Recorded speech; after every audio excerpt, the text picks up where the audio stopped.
Sistemas de ecuaciones no lineales. Método punto fijo multivariable. Para hablar del método del punto fijo, que ya habíamos mencionado es un método de primer orden, es necesario que vayamos a plantearnos justamente un problema que nos permita mostrar cuál es la secuencia de pasos.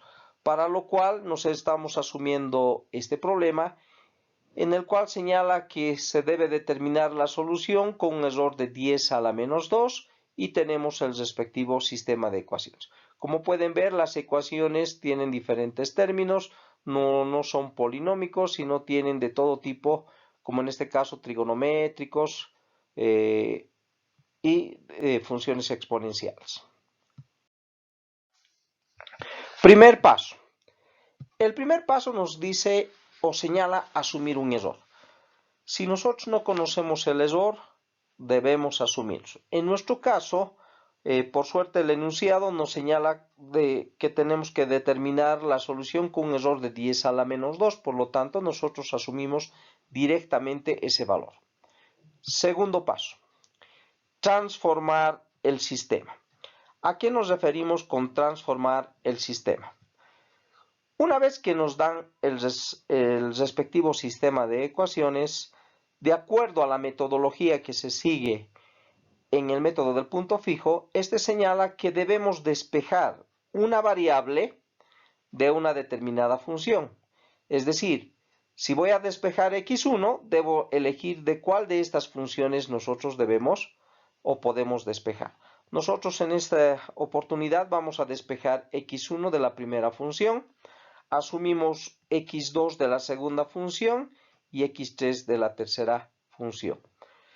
De este hecho nace la pregunta de decir si está bien o está mal. Es decir, ¿quién nos asegura que al haber hecho este despeje x1 de la primera función nos permitirá llegar a la convergencia?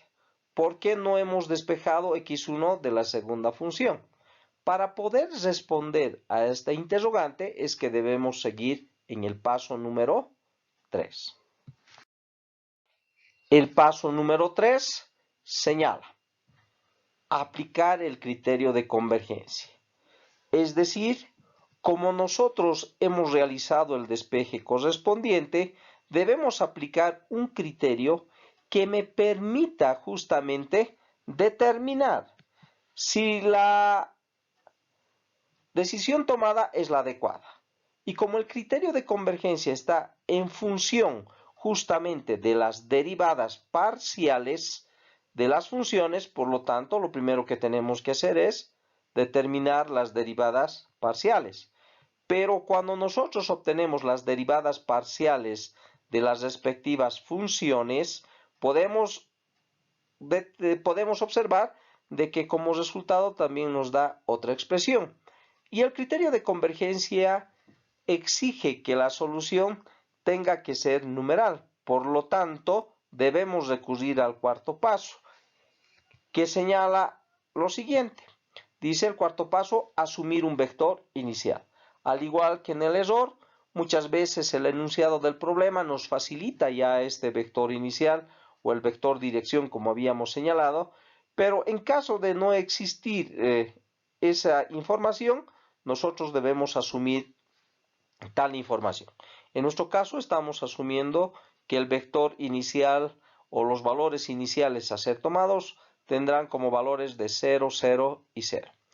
Que al sustituir justamente en nuestro criterio de convergencia vamos a obtener los siguientes resultados. Como pueden ver, de acuerdo a las evaluaciones que se ha hecho de las derivadas parciales y utilizando el vector inicial, podemos ver que en la primera ecuación que estaríamos utilizando nos generaría 0, en la segunda también 0 y por suerte en la tercera no es 0. Decimos que el criterio de convergencia tiene que ser siempre menor a la unidad, pero no puede ser 0. Por eso es que señalamos menor a la unidad, pero mayor a 0. Y en este caso se está cumpliendo esa condicionante, lo cual nos señala que al aplicar justamente este despeje o estos despejes a nuestro sistema, podremos llegar a la respectiva solución. Quinto paso. El quinto paso señala determinar el próximo vector. Es decir, como nosotros ya tenemos las expresiones correspondientes del despeje que han sido avaladas por el criterio de convergencia y además contamos con justamente un vector inicial, al sustituir en nuestra expresión podemos determinar un próximo valor. Ahora, como podemos ver, cuando nosotros estamos determinando el vector x1 se necesita de x2 y x3. Como hemos asumido un vector inicial en el cual x2 y x3 son ceros, reemplazando nos da un valor. A partir del valor de x2 surge una incógnita que debemos nosotros asumir. Es decir, podemos utilizar una sustitución simultánea o una sustitución sucesiva. ¿A qué se refiere sustitución simultánea o sucesiva? Bueno, si queremos resolver x2, dice, de acuerdo a nuestra ecuación, x2 depende de x1, x3, nada más en este caso, pero de aquí nace la incógnita. Dice x1, ¿cuál x1?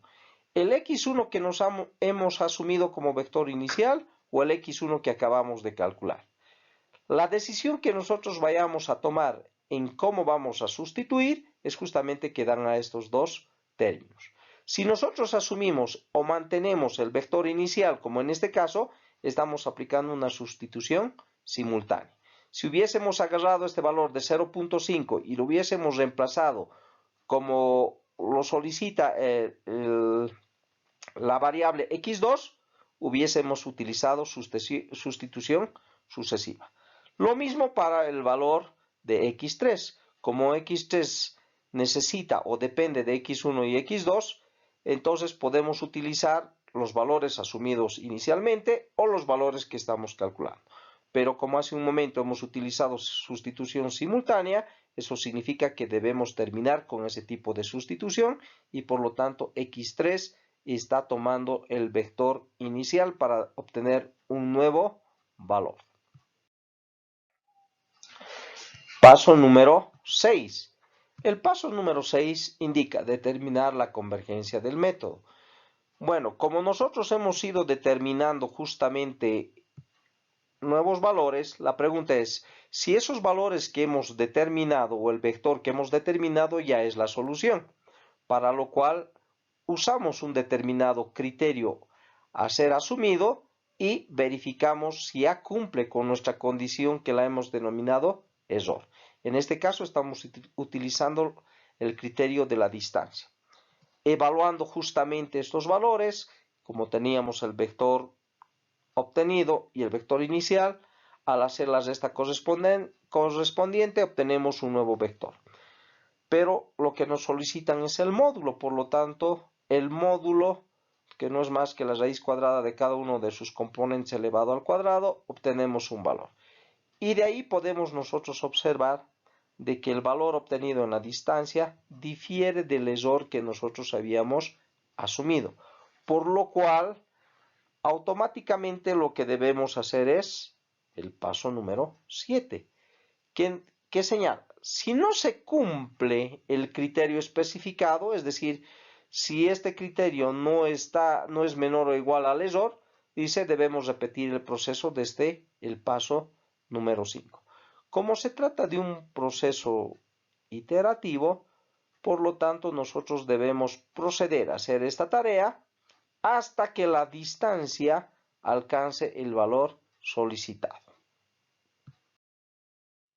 Bien, el proceso iterativo entonces podemos simplificar en forma tabular, donde nosotros colocamos justamente en la parte superior las iteraciones a realizar y las respectivas variables que conforman nuestro sistema, además del criterio que se debe cumplir.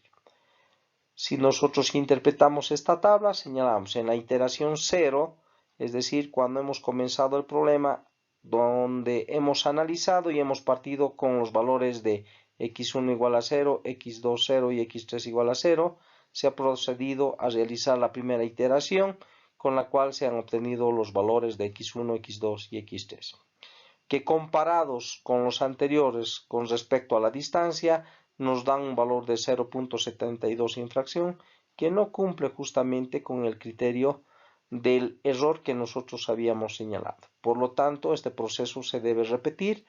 Al repetir en la segunda iteración se obtienen nuevos valores de x1, x2 y x3, cuya distancia tampoco cumple con la condición señalada, lo cual nos lleva a tener que seguir haciendo el proceso repetitivo hasta alcanzar que la distancia cumpla con ese error. Una vez que se cumple esa condicionante, automáticamente los valores finales serán la solución de nuestro sistema.